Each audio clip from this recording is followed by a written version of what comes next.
Okay. Welcome, everybody. Good afternoon. My name is Alan Taylor. I'm your moderator for the session. Before I sit down, I actually have a favor to ask. Anybody seated in the back half of the room, come a little bit closer. It's a little bit like university where the professor doesn't let you sit in the last row. We've got an awesome group of panelists here today. We want you guys to all be friends. You want to be friends with us, and so let's fill up this little room that we've got. The other thing that I'm going to ask before we even do introductions to the panel is we were talking about this before, the four of us, and we were sort of saying, I wonder who's here, and I wonder why they're actually here to listen to this topic about mentorship. And so I've actually asked our colleague down here who's got a microphone to interview. We're going to ask a couple of you guys to actually let us know why are you here? What do you want to hear about on this panel? Why did you come? You know, you already saw Obama, right? That part happened. What do you want to hear from us in this session? Does anybody have any specific ideas? Yeah, in the back there.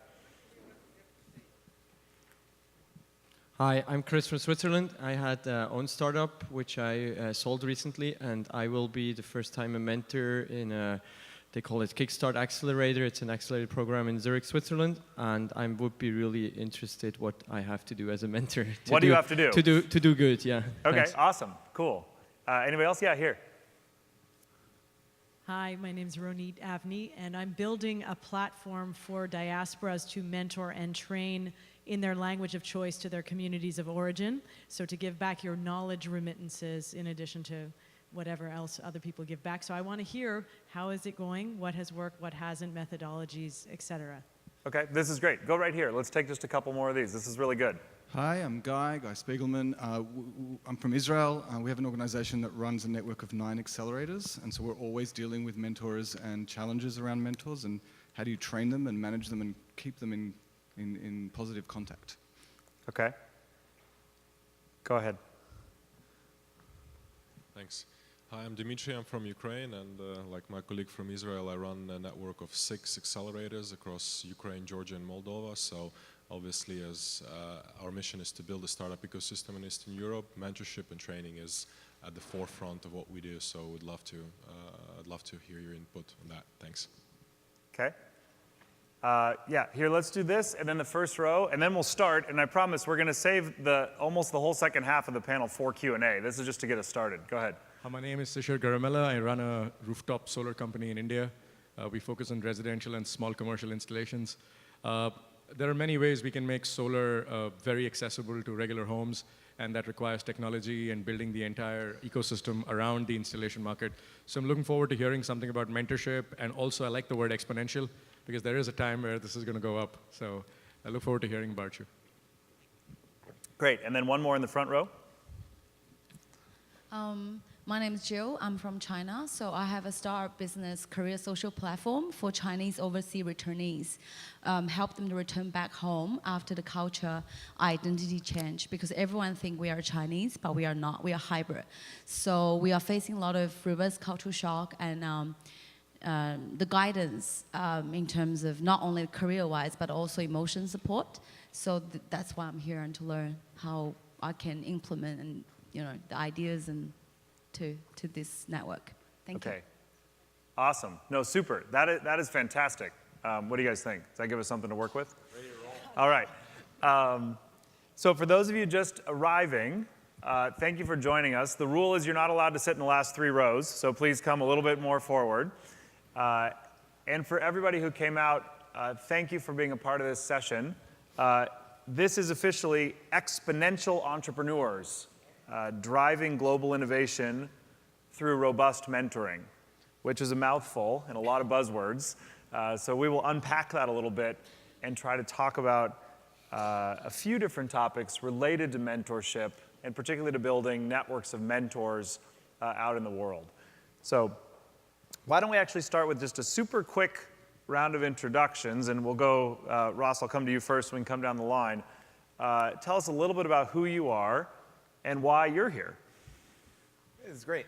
First of all, great to be here, and thanks, Alan, for pulling us all together. My name is Ross Baird. I run a group called Village Capital, and we invest in entrepreneurs around the world who are solving huge challenges: health, education, energy, agriculture, financial inclusion. And I think the way that we operate, and the reason why I'm here, is I think there's a very big and persistent problem in entrepreneurship around the world. Is in many cases, when it's done poorly, it's very top down. So, go to big VC, they are amazing, you are terrible, they tell you why they will not fund you, and you go home and say, oh my goodness, what am I going to do? And there are really, really great organizations. 500 is one, Endeavor is one. We would like to be one that I think are changing the power dynamic out there between entrepreneurs and investors. And if you're a great entrepreneur, you have something that no one else in the world has, and that's your idea. Money is a total commodity, but your idea is not. And I think that why I'm here with mentorship is and I think about, I started Village Capital 7 years ago, and being a founder, building a company, there are people who are way smarter than I am who gave me insights along the way to decisions that we made, and how I got to those people who were my mentors, and how we can replicate that experience for anyone building a company is something we think about all the time. So great mentorship changes the power dynamic for great founders, and that's what we want to do. Awesome, thanks. Zafar? Hi everyone. Quick thank you to you all for attending our session today, and to Alan and Endeavor for hosting us, and for GS, of course. My name is Zafar Yunus, and I'm an entrepreneur from Jordan. Started 2 companies in the Middle East, and around 2 years ago I moved to San Francisco, and I joined 500 startups as an entrepreneur in residence, where I mentored a lot of international startups. And then I got a full-time job with 500 as a partner, so I joined the investment team just a few months ago. Great. Thanks for being here. Well, thank you. Thank you, everyone, for coming. My name is Tania Zapata. I'm originally from Colombia. Right now, I live in San Francisco. And sort of, I'm here in the equation of the panel because I co-founded a company called Torre. And what we do is we allow companies to delegate creative services to us. I've been in the side of the spectrum of being able to grow thanks to mentors. So to me, mentorship is an incredible, important asset to us, for the entire company. And I'm excited to be here. Great. And more full introduction, I guess. My name's Alan Taylor. I work at a global organization called Endeavor. We are a global mentor network. So this is primarily, first and foremost, what we try to do is build the networks of mentors and people in support that can surround an entrepreneur, and in our case, a very special type of entrepreneur. We call them a high-impact entrepreneur that can really build a big and scalable business. We've been doing this for about 19 years in Latin America, Turkey and the broader Middle East, South Africa, and now parts of Southeast Asia, and even have some new offices in some of the more emerging or re-emerging parts of Europe, and a few cities in the United States. So all told, we support about 1,200 entrepreneurs all around the world with a mentor network of about 5,000 mentors. So we can talk a little bit more about what that actually means to put mentors into a network, and how you do that at long distance, and things like that.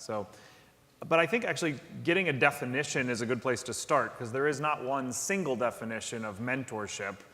Maybe Ross, I'll throw this to you first. Mm-hmm. When someone says to you, well, what does it really mean to be a mentor? How do you answer that? How do you define mentorship to somebody? Yeah, so I think in entrepreneurship in general, it's always better to be specific and wrong rather than vague and right. And I think most every entrepreneurship organization I've ever heard of, including everyone on this stage, has some mentorship component. If you go to all of our websites, you'll see mentors, and here's who they are, and here's why they're great. We've run, over the last 5 years, we've run over 50, pick your favorite term, incubator, accelerator, entrepreneur support programs. And we worked with Rob and the team at USAID through the Global Accelerator Learning Initiative to evaluate all these programs and figure out what are all these things we're doing that are working and not working. And so we have data actually on all kinds of things that we put into our programming, and we looked a lot at mentors. And we found that the advertising of mentors for a program, like apply to this program and you will meet these people. The entrepreneur's perception of the mentors yielded better applicants, but the entrepreneur's ranking of how good the mentors were had very little relationship to business outcomes. So what we found is like mentors actually mattered more in marketing than not. So it would be better to run a program where you say, Mark Zuckerberg and Barack Obama are mentors, and then everyone shows up and you're like, oh, I'm so sorry they couldn't make it, than to actually have really awesome people that you don't talk about. So that really had us thinking about, okay, well, why are we getting all these mentors and what are they actually doing? And so I think that mentorship has evolved from a programmatic standpoint to a person who can help you with a very specific technical subject matter thing that you don't know yourself. There are also long-term relationships like the person you call when you're not having a great day, and that's more organic, but most of our mentorship now is specific technical expertise and knowledge gaps in building a company. Interesting. Well, I'll come back to that because I think that's an interesting distinction. Zafar, I wanted to ask you, starting out as an entrepreneur, at some point along the way, you became more than just an entrepreneur. You became a mentor to somebody else. When is the first time you even used that word to describe yourself or thought, hey, I guess I am a mentor? I must have done it like so many times without actually figuring out that I was actually mentoring people. I did it with people within our company. So a lot of our employees resigned to start their own startups. I don't know if that's a good thing. And, we think that's a good thing. But. Yeah. And then I noticed, like, after doing it like for so many times, A, it felt really good, and B, that, yeah, maybe I was like being a mentor. I come from the Arab world where in the Middle East, it's not too good to be proud of yourself. It's like, it's frowned upon to be proud of yourself. So like, I hesitated to call what I did mentorship. I used to call it like, yeah, let's just have a meeting, or I'll give you some advice, or I'll share some lessons that I've learned. But then, yeah, I guess it was mentorship.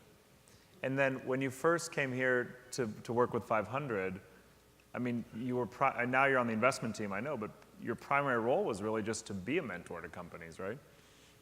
So it was a bit challenging for me because, again, moved from the Middle East to San Francisco, and I didn't know what sort of knowledge would be relevant to entrepreneurs here in Silicon Valley.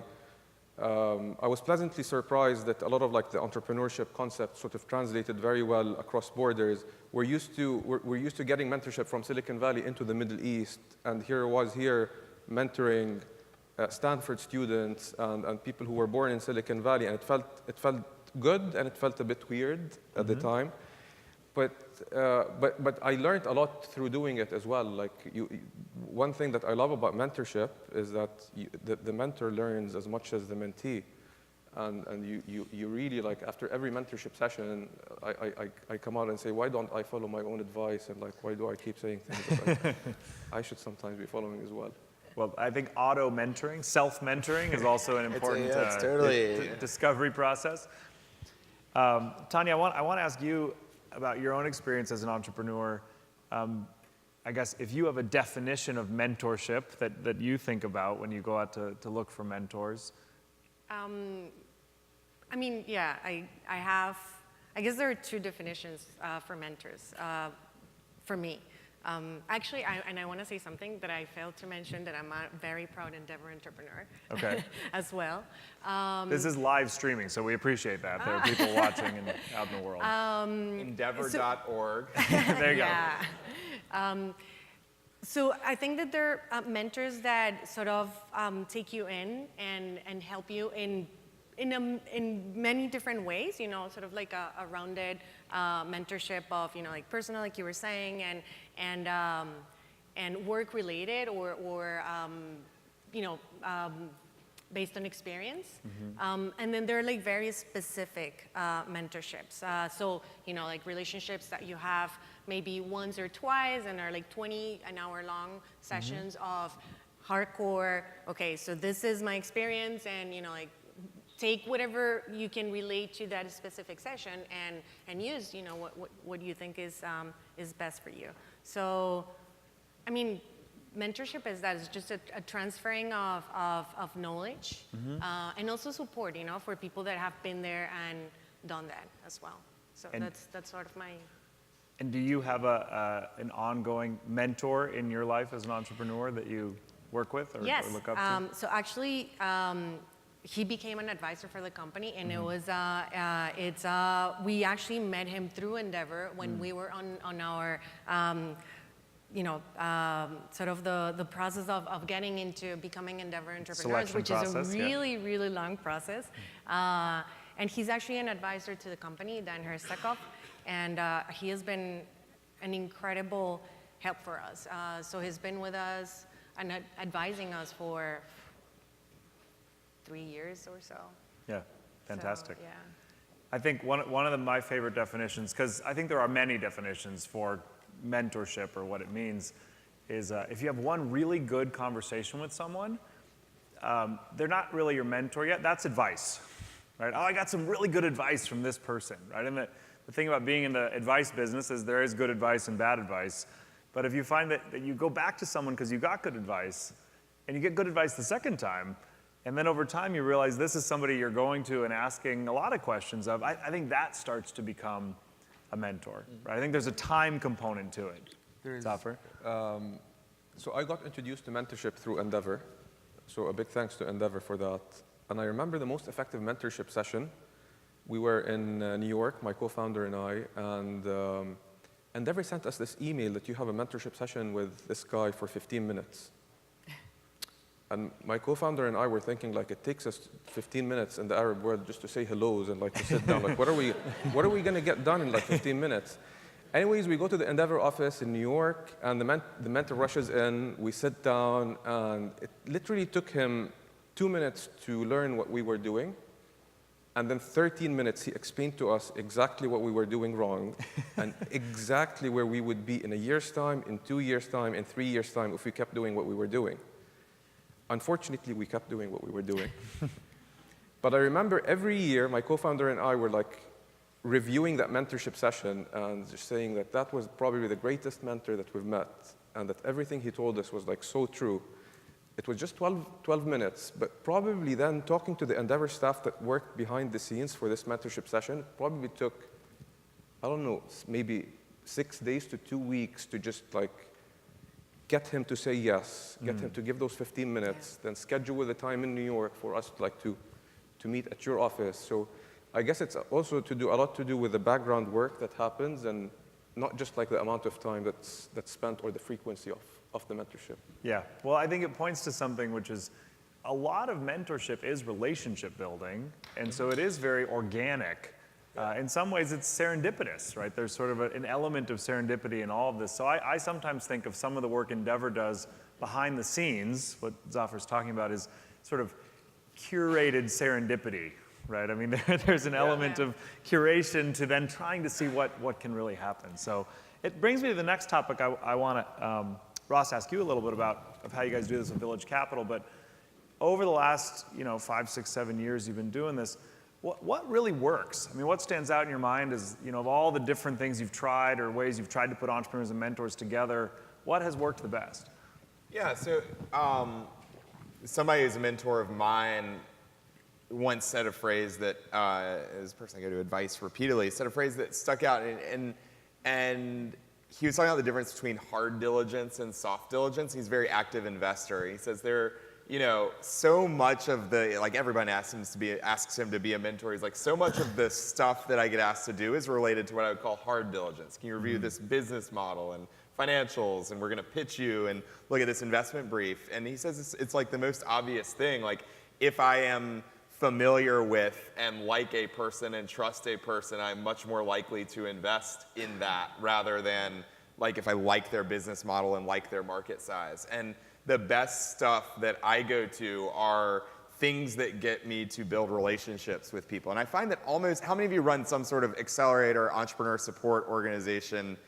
It's like half the room. You guys are in the right room, because that's what you imagine. All of you have some mentoring component. I find that most of the organizations that we come across spend a lot of time on like mentor speed dating and investor pitch events. All that. I think that does very, very little to create what people who are actually useful to companies want, which is real relationships with new people. So, for example, we work in 16 cities across the US, and from Kansas City to Cincinnati or whatever. And all these cities have a baseball team, a Major League AAA baseball team. And every time I go to a city, we invite everyone we know who's potentially useful to entrepreneurs, and the entrepreneurs say, we're going to going to the Kansas City Royals game on Monday night. If anyone's in Kansas City, you can come along. And we get like the cheapest tickets, and we spend 3 hours together at a baseball game. And if you're not interested in baseball, you'll probably still have a good time. And like, those are the kinds of things where it's like, the best mentors have a great experience and they keep coming back. And if you have a transactional relationship with a company, you'll give advice once. So I'd say I see Ben Powell from Agora. Agora's very good at creating good mentor experiences to make one do the next thing with Agora. So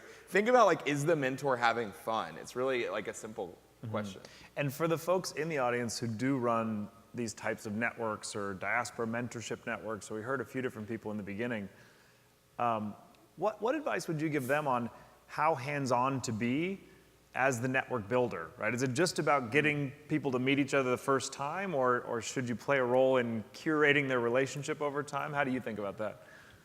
I mean, I think very hands-on in the initial introduction. So for example, one of our best mentors in Africa is the president of GE Africa, which is like multi-billion-dollar balance sheet. And the first time he came to something, it was like, will you come to my thing? He's like, yeah, if the companies are good.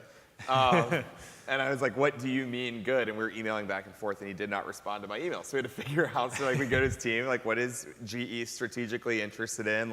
What catches their interest, what doesn't? And we set up a little coffee with 4 companies and the person, and we knew that there was a specific interest in each of the 4. And to the point that you made, that took our team probably 10 hours to figure out just what this person liked. Mm-hmm. And once a mentor, and these are for people who can be really, really useful to companies, they will put in their mind, does Endeavor continue to send me good people? If every meeting I have with Endeavor is interesting and fun and useful to me, I'll take the next Endeavor meeting. If I had a meeting and it was kind of lame, I won't take the next Endeavor. It's that simple. So I think we do a lot of work in the upfront curation, and then we don't do that much follow-up work, because if you need to be reminded to follow up with this person who was useful to you, it's not going to go anywhere. Yeah.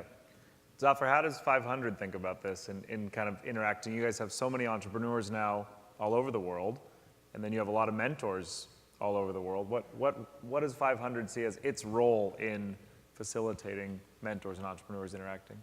So one thing that I'd like to share with the audience first is also there are some risks. And when you just, if you're running an accelerator and if you're not taking the mentorship part seriously, ultimately you're going to be wasting time on both ends. And wasting time is going to be the best outcome, because the riskier outcome is actually getting the wrong advice and matching the wrong people with each other. And this happens specifically, we see it in international markets, because we get around 50% of our portfolio is international founders. And not every successful businessman is a fit mentor for a tech startup, for example. And not every successful tech startup founder is a good mentor for a traditional business owner.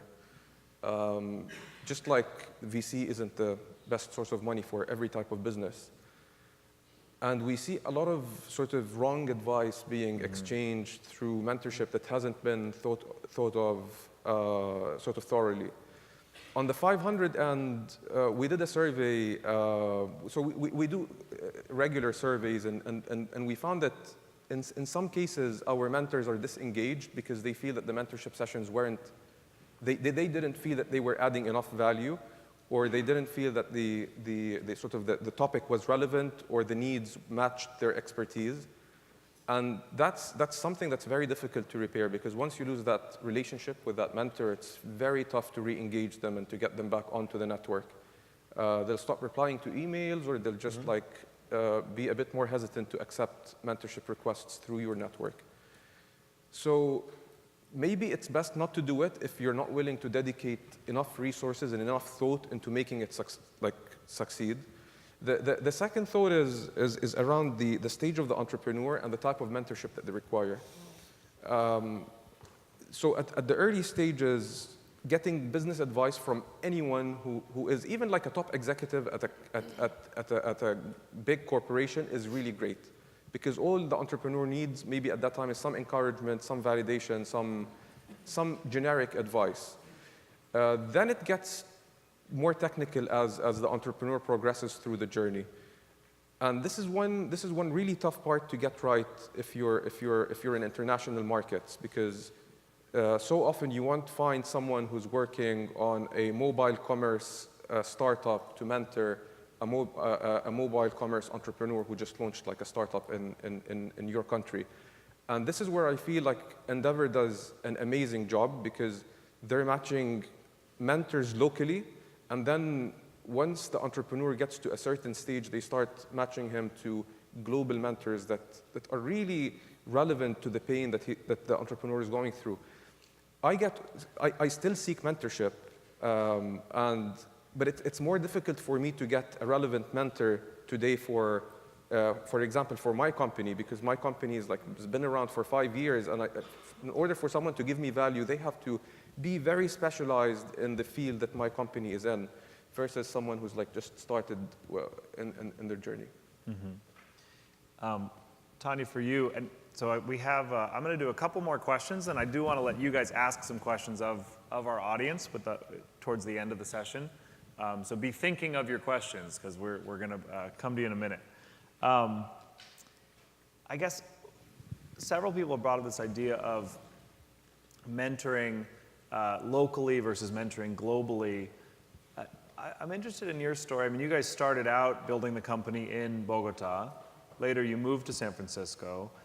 Today, when you think about your mentor network, right, or the people around you, do they tend to be people who live in your same city? Are they people back home in Bogota? Are they people in other places, in Japan, where you guys spent the summer? Where are your mentors? I think our mentors are everywhere in the world. And it doesn't, so we're building a global company, and it's really not, we're not looking for information or ideas that are exclusively, tied to one specific market or anything like that. I mean, we want to have, information or experience from people that have been growing global companies, and basically what it takes to grow a global company. Yeah, in our case, I think our mentors, we have mentors in Seattle, in San Francisco or the Bay Area, in Colombia. The advisor that I mentioned, is actually based in Colombia. And so I think that if somebody has, information that is relevant to what your pain point is or what you need is, it doesn't really matter if they're based, here or in Japan or in Colombia. I think what matters is, their experience, their information. Something that I wanted to mention related to what Safra was saying is that I think that, from the perspective of someone seeking mentoring or advice, I think it's always good that if you ask, it's great to ask for mentoring, for help, but I think it's also, you have to see it from the perspective that you're dealing with human beings. And so if you come to a mentor just because you want to get something, it's very frustrating for the mentor. It feels very validating to their experience, to their time, to just the fact that they're also human beings. Research the person, know them personally, try to find things that are important to them. So there's something that you can exchange with them that it's more at a human level than just pure business. Yeah, I think it's a great point. And in fact, a lot of the conversation around mentorship, I feel it circulates around this concept of giving first or helping first. And usually, I think Techstars makes a really good t-shirt that says give first, hashtag. But usually that's talking about the mentor, right? It's like talking about the mentor giving first. But frankly, as the entrepreneur, I think you can do the same thing. Totally. You agree, Ross? Totally, yeah. So I think, I'll tell a story. We have a fund, and we have an investor in our fund who lives in a small town in the middle of the US. He's been a very successful entrepreneur, and he's got investments in all kinds of random stuff around the world, owns lots of property in Latin America, just has a family office and makes a bunch of different investments. And the first time, after he invested in our fund, the first time I saw him, he was like, so what are you seeing out there? I was like, well, here's how our portfolio is doing. He's like, no, he's like, your fund is not very big compared to the other things I own. What are you seeing out there that is interesting and going on in the world. I was like, well, Out there beyond your fun. out there beyond your Yeah, stupid okay. little fun. That's like a rounding error for me. I was like, well, I was just in Cincinnati, and like, here's what's happening in real estate in this one neighborhood in Cincinnati. It's really interesting. He's like, I actually own a lot of property in Cincinnati. It's like very good to know. And you know, I said a couple of other things going on in Latin America, and I realized, and this was a real switch, that like the people that you and the people, if you're running an accelerator, the people that you are wanting to be mentors are probably spending 1% of their brain on helping you or your startups and figuring out what is in their brain everywhere. I mean, if you're starting a company or building a company, you have incredible intelligence into what's next that most people, and particularly most people who are in bigger institutions, can't see. And the question of, and like, you know, Rob, USAID's PACE program is very good at this. Like, you guys are always coming to us being like, what are you seeing out there that might be interesting for USAID to know about? Because your partners on the ground in Jakarta are probably seeing things that we're not in DC. And so you have intel that you can offer to mentors. And if mentors think they're getting more than they're giving, you're going to get much more useful people. Yeah. A couple questions I'll just kind of throw open to the panel that are on my mind and people raised in the beginning. A couple folks asked, you know, how do you train your mentors, right? How do you do mentor training? I will admit, I run Endeavor's office here in Silicon Valley. We don't have to do a lot of quote unquote training or preparation. It is kind of built into the culture here, which is really great. But Endeavor works in a lot of other places where it might not be as innate to the culture. So I guess I'll start with the most obvious question, which is, can you train mentorship? What do you think, Zafar? In Jordan, is Endeavor training the mentors? I think that the challenge is you cannot create mentors. You can promote mentorship and you can like promote a culture of mentorship, but you can't create something that isn't there. Yep. And for later stage companies, for advanced entrepreneurs, if you want to find the mentors that are relevant and that can add value, there are very few places around the world that you can do that. And one of them is Silicon Valley. So.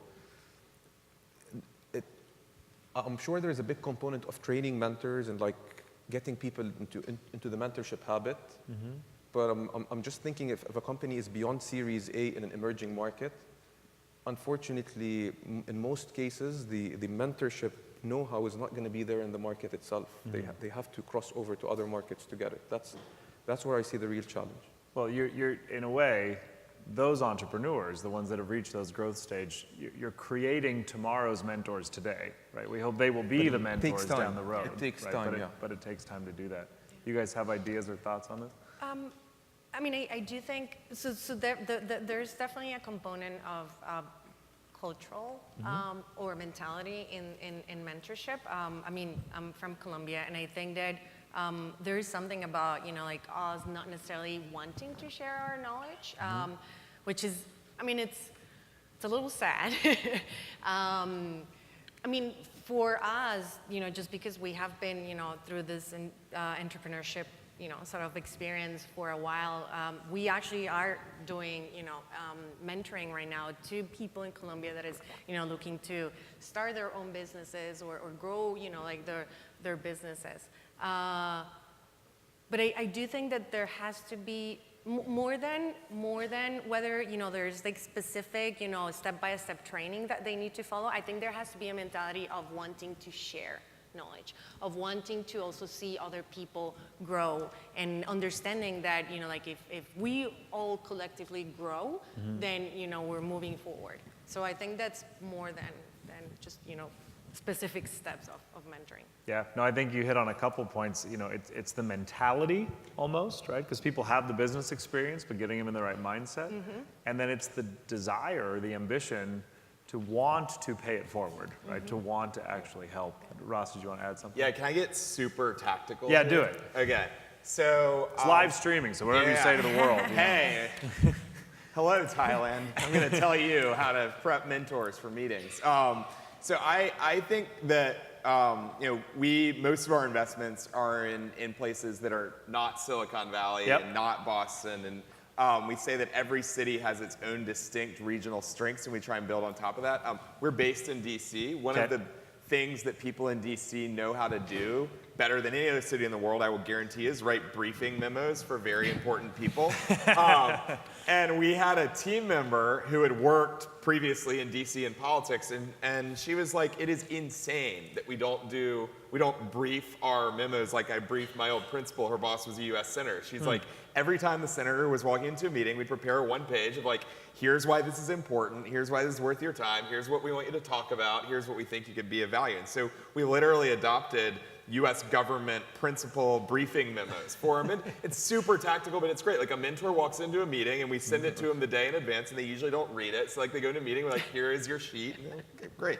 On the entrepreneur side, we have this formula, we call it GVAP, where we say before you have a mentor meeting, we want to write these 4 things. One is goal. And like the goal of our meeting is for you to help me get better at consumer branding. Right? V is value, and it's where you say the value not to you, the startup, but to you, the mentor. So the value to you, Alan, is I'm doing amazing things in water, and you seem to be interested in water. You've never heard of this great thing in water. You're going to learn a lot, and Alan gets excited. Agenda, here's the agenda. You should never let your startups have a mentor meeting without an agenda that the startup sets. Yep.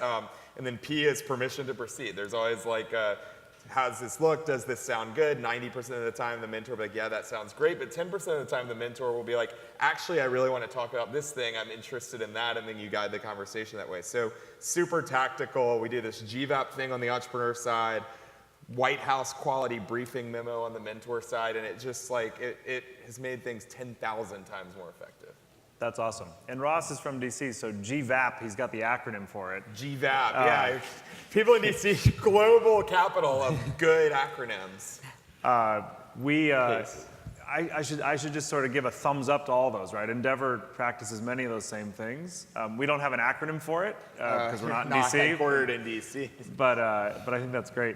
The microphones for the questions are, okay, we've got a roving one there, and we have others on the side. So if folks have questions, I'll come to you in just 1 minute. You can raise your hand, or you can get at the mic on the side over there. But I'm going to ask you guys one last thing, which is a lot of times when we talk about mentorship, we talk about trying to build a culture, right? So it's more than just one interaction, this person with this person, but can we build a culture of mentorship? Can we build a culture of collaboration and openness? Can we build a culture of trust? Does anybody have any examples to share of where that is working a little bit and what's working and what other people might be able to learn from around building that kind of mentorship culture? Zafar, do you want to talk about that? I'll use my country, Jordan, as an example. I started the first business in Jordan in 2004, and it was literally impossible to get VC money and mentorship. The word entrepreneurship wasn't even there. Like, we didn't know the concept of entrepreneurship. We just started a company because we wanted to start one. Then Endeavor started in Jordan, and one VC firm also started in Jordan. Emil Qubaisi is here in the audience. And I remember I had my first mentorship session with him, and we were thinking of like, which markets do we expand to? And he told me, you have to draw a matrix. And that made sense. Like, write all the countries and write what the criteria is. And that's how you go about deciding it. Fast forward to 2008, where we launched our second company. And literally, we had from day one 6 or 7 mentors. We had 20 VCs. And what I'm trying to say here is that actually changing culture for things that are good isn't that difficult. If you're trying to introduce a really foreign concept that doesn't make sense to a new market, you will be swimming against the stream. But mentorship, as soon as you introduce it once, everyone gets hooked up. The mentors love it, the entrepreneurs love it. It's not something that's difficult to actually spread. And it doesn't take that much effort, because truly it's a win-win for everyone. Everyone feels good about after a good mentorship session. Yeah, I think for those of you, just by show of hands, who is coming from somewhere outside of Silicon Valley? Okay. Oh, wow. Yeah, so I think if you're trying to say, how do we build Silicon Valley in my hometown, right? I think that's actually the wrong question. But the right question is, what are the elements, what are the pieces of the puzzle that you can sort of look at happening here or look at happening other places and recreate them in your hometown? And there's a lot of focus on access to financial capital, and there's a lot of focus on access to talent and human capital, and those are sort of essential building blocks. But I think an overlooked part sometimes, and why we're doing this panel is it's access to cultural capital, right? It's this culture of trust and mentorship and collaboration and paying it forward. That's a really, really unique thing that has to get built over time by a lot of different individuals and actors. So I don't know if Tanya or Ross, you want to add anything? Yeah, I mean, something that I guess I'm gonna mention is that you can always, adapt it to your culture. I know, like, for example, I would say in Latin America, people are not very open to necessarily, navigate through very specific aspects of one's business, like numbers and things like that. So it's fine. I mean, just, let's talk about your experience and things that are not necessarily specific, that they think that, it's information that it's just gonna be out there and people might do something with it, which I don't think is actually, that's something that might happen. But, like just maybe sort of make it in a way that it's not super aggressive or different to what people is used to. Yeah. Ross? Oh no, I'm game for You're good. All right, let's do a couple of questions. And we do have a mic if Sarah can run up here. Actually, this guy on the outside got his hand up first. Let's see if we can get that mic down to him. Or actually run to that microphone right there and ask us your question. We're using the mics because it is being streamed and taped. I hope it's working, yeah. It is, yes. I'm Ayush. I run a startup back in India which helps students identify a right career out of the high school, and we help them make a successful transition from high school to grad college. I just wanted to share two views on the part of the entrepreneur. And as an entrepreneur, I have really got a lot of help from my mentors at different stages of building my startup. One is that most of the entrepreneurs that I have come across back in India even usually take mentor as the one who will help them raise funds, right? I mean, they have the wrong expectation from the mentors, right? So as an entrepreneur, we need to really set our expectation from our mentors, while we are looking at our mentors and what we're looking at to get the value from the mentor. Yep. Number one is, I probably would have, have your views on that. Number two, which is that, even being a mentor has become a new swag nowadays. Back in India, Has become a new swag. It's a new fancy thing, Okay. I mentor startups, Hey. As an entrepreneur, we really need to identify who could be the right mentor. I'm just putting across the perspective from as an entrepreneur, a view of an entrepreneur, while we are looking at mentors, right? A mentor can be one, who's just there to help you go through a tough patch, or probably, help you in building the next gen product, or probably how to run your board, who have an experience of running a lot of boards before.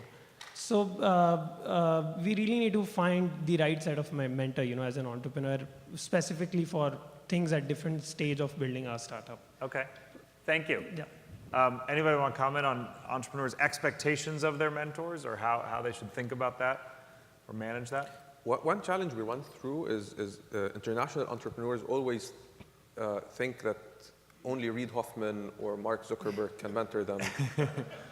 And unfortunately, it's always like the top mentors, as you said, Ross, in the list, like the poster mentors are the ones that get the most number of requests, although they might not be actually the most relevant or the most needed ones. I would say if you're early stage entrepreneur, for generic mentorship, go local, because that will be very relevant to your market, to the challenges of your market. As you advance and as you want like more tactical, like very technical advice or mentorship, go global and try to research global mentors. I think it's an interesting point. Oftentimes, the best mentor is the person who had to do what you're trying to do, or who faced that challenge just a couple steps ago, right? They're just a couple steps ahead of you. They're not world famous yet, right? Yeah. But they've actually been there and done that and been through the thing you're facing now. And Endeavor, I think initially, years ago, didn't fully understand the power of that, because there are potential mentors everywhere, right? And I think we're doing much better these days at saying, hey, you should talk to this other entrepreneur because he just faced those challenges last year, and he could be the best mentor for you. And yes, we will still try to get you a meeting with Reid Hoffman, but later. I wanted to mention something that actually we have implemented in the company, and it's literally a guideline for our team members to find mentors themselves. For us, mentoring has been literally, a change in how we perceive the world, what we want to do, and our goals. And so we want to make sure that our team members do as well find mentors. And what they do literally is they look on LinkedIn or in different, sources where they can actually find people that are that might have something interesting for them or experience of what their need or what their need to sort of solve in that specific moment, and ask them, can I, get you a coffee? Is it okay if I can get you 15 minutes of your time, to talk about this? I admire you, blah, blah, blah. So I think, it's, you can look for, people that have gone through things that you're going through and find probably a lot of them. So anyone with experiences, I would say, might be a good mentor. Other questions? Yeah, how about here on the aisle? There's a mic coming right behind you. I went to the toilet, so if I missed this, I'm sorry. You were talking about the fact that the mentor becomes into the board of advisors. How, if you have standing members there already, did you consider the chemistry between your board of advisors when a mentor hops into your advisory board? So it's for me, the question. Oh, so your question. Sorry, I just want to make sure that I understood. It's when do a mentor becomes an advisor, part of your board of advisors? I mean, I think it really depends on the relationship that you have with that mentor.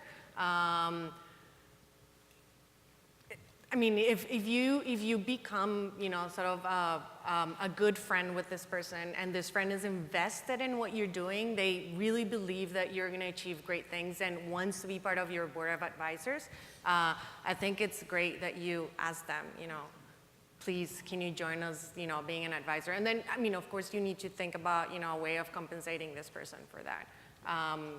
So I think that it depends on the relationship that you have with this person, and also if the value that this person is going to bring to your growth and to scaling your company. Okay, I think we have time for one more question, and I want to encourage you guys to think of a closing piece of advice. But can you run up here, Sarah? We'll do right here in the front row.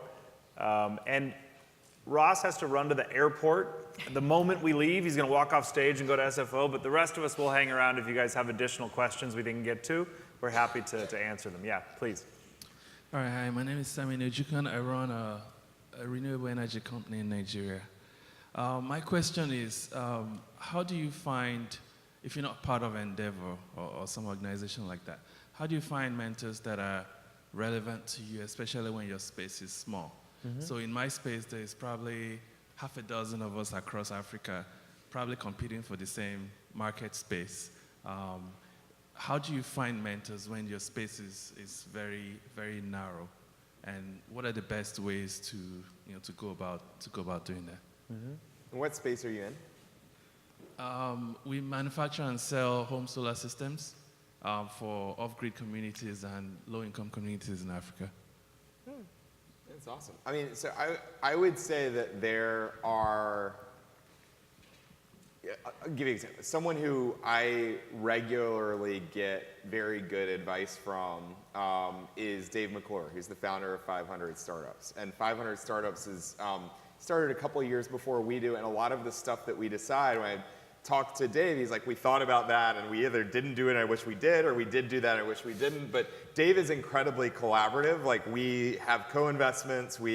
Dave says it's very important for lots of people, like 500 Startups and Village Capital and Endeavor, to exist, and is very open and collaborative. And I think there are other folks in the startup world who aren't. They're like, you are investing in people, you're a direct competitor to me, why would I ever tell you what I'm doing? I know in the off-grid electric space in Africa, or the off-grid energy space, off-grid electric's one of the companies. There are funders and investors like Blue Haven, like Shell Foundation, like, I can name Kenny Arth, I can name 20 off the top of my head, that want lots of you to exist. I met the CEO of the Shell Foundation earlier today said that he's hoping pay-as-you-go home solar energy systems becomes a commodity, and there are 100 of them by 2025. There are others who might say, well, I've invested in this one, so this guy in Nigeria I don't want to help because it's a competitor to like my little baby that I've invested in. But I know like literally the Shell Foundation is not one of them. So I guess for all of you, my email is ross at vilcap.com. The stuff that I said earlier, I'm really sorry I have to run out to catch a plane, but unlike Obama, I don't have my own plane. And we tried to get Ross his own plane for the panel, but we need wasn't in the budget. A few more mentors so we can afford that. But so seriously, like this is something that a lot of our team knows a lot about. Send me an email and I can make a few recommendations. But I'd say more broadly, this exchange that we just had, like, I need mentorship and I'm in Nigeria and I feel really lost is not something people can be actionable with. Like, I need help with this very specific kind of business. There are folks in your space that are not collaborative, and I know there are folks that are and would love to refer you to the collaborative ones. I think that's true across the board for everybody in here. Okay, great. Here's what we're going to do. I want to give these guys a chance to give a closing remark, but so we don't make Ross late for his flight, can we thank him for joining us, and we'll clap for him and he can run away.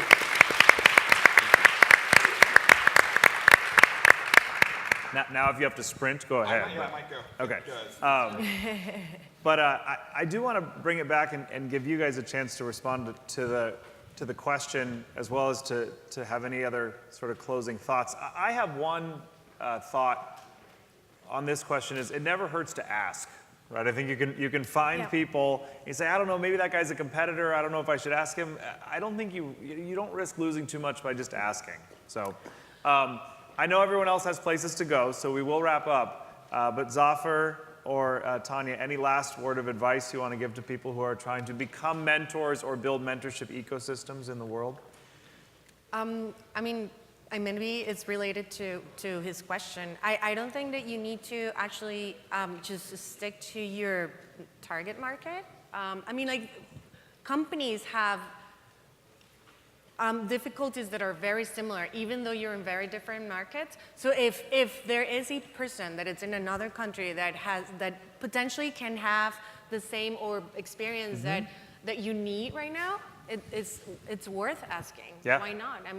And also I think that you always have to think that what's the worst that can happen, that they're gonna say, I'm sorry, I don't have time. And you can search for somebody else. So. Yeah, I think the other thing that is sort of amazing today is for a lot of different topics in startups, there are many lessons that you can actually learn by reading about them, right? I think there's great books to read and blogs to read and resources, and Y Combinator actually said when they ran a class here at Stanford last year, they think about 1/3 of every startup is totally repeatable and always the same, right? So 2/3 is custom and you need people to know about your business, but about 1/3 of it you can literally just watch videos and read blogs and self-educate. And I consider people like Brad Feld to be my mentor. I've never met Brad, but I read his blog all the time and I follow him on Twitter and I feel like I know him, right? And I'm like, oh, he gave me this really good advice. Well, it wasn't really personal advice, but that's a different form of mentorship. So Zafar, anything you want to add before we wrap up? Just the fact that if you're running a mentorship network, just be mindful of the time of the mentees and the mentors. It's not something you can run putting in 10% of the time of the actual mentorship time that goes on. So if you want to produce a good 1 hour of mentorship, you probably need to put in 3 to 4 hours of research and matching yourself. It's not one of those scalable things. Unfortunately, it's not about technology. It's not about getting software that matches. It's about very smart human minds sitting and matching people together and doing research and diligence. And that's when you get good results. If you're not willing to do that, you're actually going to be doing more harm than good, because you're going to be turning off the mentors and probably misguiding the entrepreneurs. I think it's a good point. If there's a behind-the-scenes tip to share from the way Endeavor works, we facilitate thousands of mentoring connections every year all over the world. We are super, super cognizant of being ultra respectful of people's time, and that time is really the most finite commodity. right? For both your mentors and your entrepreneurs. And thinking about that and using it as a guiding principle, I think, is really important. I do want to thank you guys all for coming. I want to offer a last piece of advice to the young man from Switzerland in the back who at the beginning said, I'm going to be an entrepreneur, or I'm going to be a mentor now. What's my job? Your job is to practice this phrase. How can I help? Yeah. Just say that all the time. Anytime an entrepreneur pitches you something, if you understand even a little bit, just say, how can I help, right? The more you say that, I say that 15 times a day living in Silicon Valley. I don't think enough people ask that question in other parts of the world. So happy to talk more after with any of you guys. But thank you very much for coming. And to Ross, departed, Zafar, and Tanya, thank you for joining us. Thank you.